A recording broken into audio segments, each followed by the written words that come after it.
All right, today we're diving into something that could completely redefine how cars are made across the globe. We're looking at China's strategic vision for the factory of 2040. And believe me, it's a seriously comprehensive blueprint for a whole new industrial age. But before we get into all the charts and timelines, let's just start with a pretty wild idea. What if a factory wasn't just a building with machines in it? What if it was a living system? Something that could learn, adapt, and literally evolve all by itself. Keep that thought in your head, because that is the core idea driving this entire thing. Okay, so here's our game plan for breaking this all down. We're going to start with the big picture paradigm, then look at the 3 pillars holding it all up. After that, we'll map out the 4 levels of evolution, check out the timeline, and wrap it up with the 5 huge value shifts this is all meant to deliver. Think of it as your top-tier consultancy briefing. To really get this, you have to start with the end in mind. So, Section 1, the new paradigm. Let's get a clear picture of this grand vision for 2040. At its heart, you've got this concept, digital and intelligent production. Now, this is way more than just, throwing some more robots on the assembly line.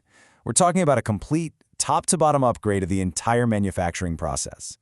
The goal is to use tech to build cars faster, with more flexibility, and at a lower cost, which is absolutely crucial when everyone wants a customized car. So the factory of 2040 is defined by these 5 features, which honestly make it sound more like a living thing.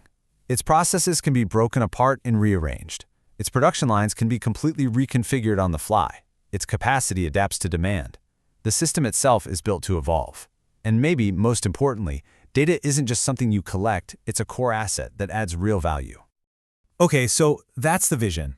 It's ambitious, right? So how on earth do you get there? Well, the whole strategy is built on 3 massive pillars of transformation. What's so cool about this slide is the sheer scale of change we're talking about. Pillar 1 means getting rid of the old school, one thing after another assembly line, and moving to a system where different parts of the car are built at the same time. Pillar 2 means production lines become these modular islands that can be rearranged. And Pillar 3, operations go from just passively watching dashboards to using AI to predict and solve problems before they even happen.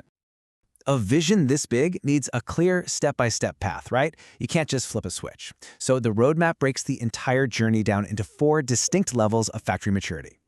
They call this classification system IP, which stands for Intelligent Manufacturing Production. The easiest way to think about it is like a maturity scale.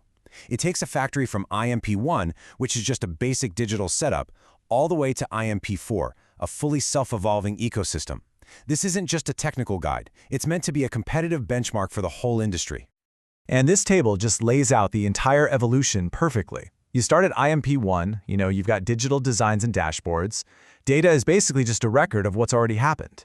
Then at IMP2, things get modular, with those island-style layouts and a focus on humans and machines working together. IMP3 is a huge jump. Here, the network is the factory. Everything's connected and lines adapt on their own. And finally, you reach IMP4. The ultimate goal, a system that acts like one single organism learning and organizing itself. All right, Section 4 is where we put this whole evolution on a timeline. The roadmap doesn't just talk about ideas, it sets specific, measurable goals for the industry. And the timeline is, well, it's aggressive. By 2030, the goal is to master that human-machine partnership. By 2035, the expectation is that factories will be making autonomous decisions on a massive scale. And by 2040, the industry should be deep into that final self-evolving stage. You can imagine the pressure a schedule like this puts on competitors around the world. Let's put some numbers to it. By 2030, the plan is for a whopping 85% of the industry to have hit at least the first 2 levels of maturity. This is all about building a really solid digital and intelligent foundation right across the board. Now jump ahead just 5 years to 2035, and wow, the picture changes fast. The whole center of gravity shifts up. A full quarter of the industry is expected to be operating at that highest IMP4 level already. And by 2040, we see the endgame. 50% of all factories are projected to be at IMP4, the peak of autonomy. Another 40% are at the IMP3 smart factory level. The old way of doing things, it's basically become a tiny fraction of the industry. So what does this all mean in the real world? What does that 2040 factory actually feel like? Well, how about this for a target? Being able to completely reconfigure a production line for a brand new car model in under 24 hours. I mean, that level of agility is almost impossible to imagine today. And listen, this isn't just some sci-fi fantasy. Companies that are already trying these ideas are seeing incredible results. One enterprise that implemented island-style production saw its cost to build a single car fall by 31%. 31.